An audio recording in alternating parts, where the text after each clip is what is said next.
क्या सरकार को जेनजीज के आगे झुकना पड़ा? आप सोच रहे होंगे मैं ऐसा क्यों कह रही हूं, लेकिन हाँ, हुआ कुछ ऐसा ही है। सरकार को जेनजीज के सामने झुकना पड़ा है और जेनजीज की एक बड़ी जीत हुई है। ऐसा पहली बार हुआ है इतिहास में जब किसी नेता ने अकाउंटेबिलिटी नहीं ली और जब इतना बड़ा प्रोटेस्ट हुआ तो उसको इस्तीफा देना पड़ा। भारतीय जनता पार्टी के राजनाथ सिंह कहा करते थे, अगर आपको याद हो, कि हमारी पार्टी में इस्तीफे नहीं होते, लेकिन ये वही पार्टी है और आज इस्तीफा भी हुआ।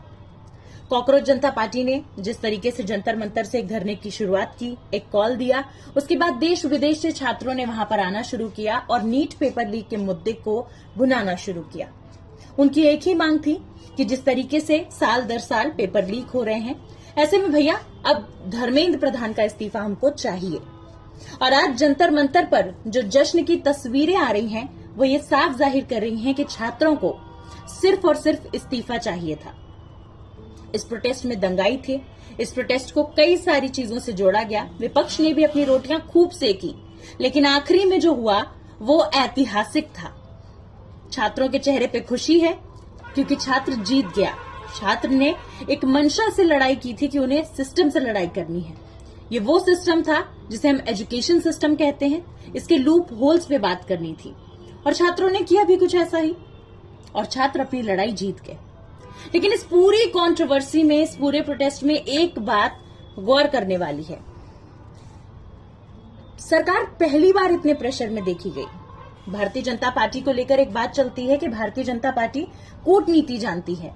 साम दाम दंड भेद सब कुछ भारतीय जनता पार्टी को आता है और भारतीय जनता पार्टी एकमात्र ऐसी पार्टी है जो जल्दी किसी के दबाव या प्रेशर में नहीं आती।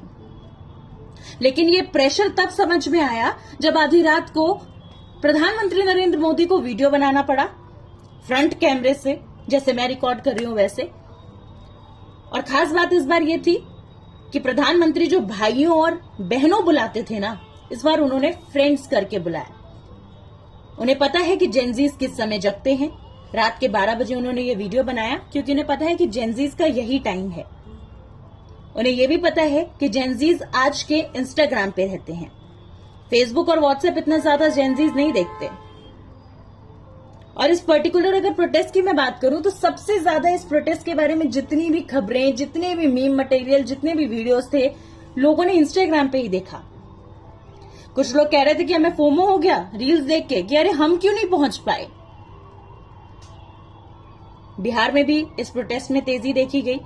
जगह जगह देश के अलग अलग राज्यों में लोगों ने प्रोटेस्ट किया। स्टूडेंट्स ने कॉल दिया कि भाई हमको धर्मेंद्र प्रधान का इस्तीफा चाहिए, वरना हम ये धरना नहीं वापस करने वाले। धरना होकर रहेगा और धरना तब तक नहीं खत्म होगा जब तक धर्मेंद्र प्रधान इस्तीफा नहीं देंगे। कल जेपी नड्डा से कॉकरोच जनता पार्टी के लोगों ने मुलाकात की, प्रतिनिधित्व ने मुलाकात की और बोला कि 3 मांगे हैं हमारी। 2 मांगे उनकी कल ही मान ली गई और नड्डा जी ने रेजिग्नेशन को लेकर वक्त मांगा था। इसके बाद से अटकलें लगाई जा रही थी कि क्या रेजिग्नेशन होगा।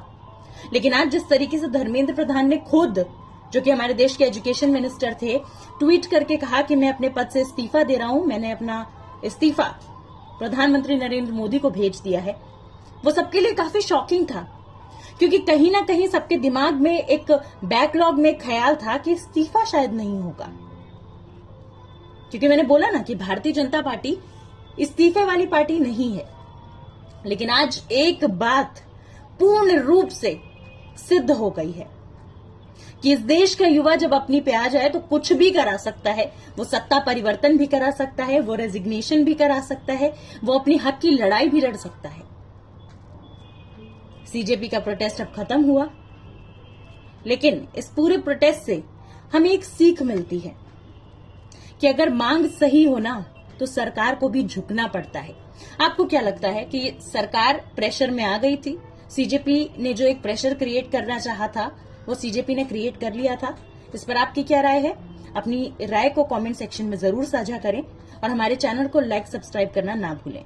इसी प्रकार से तमाम जनता के मुद्दे, जनता से जुड़ी बातें आप तक पहुंचाती रहूंगी। हर मुद्दे पर अपडेट आप तक पहुंचाती रहूंगी। देखते रहिए खबरी मंच।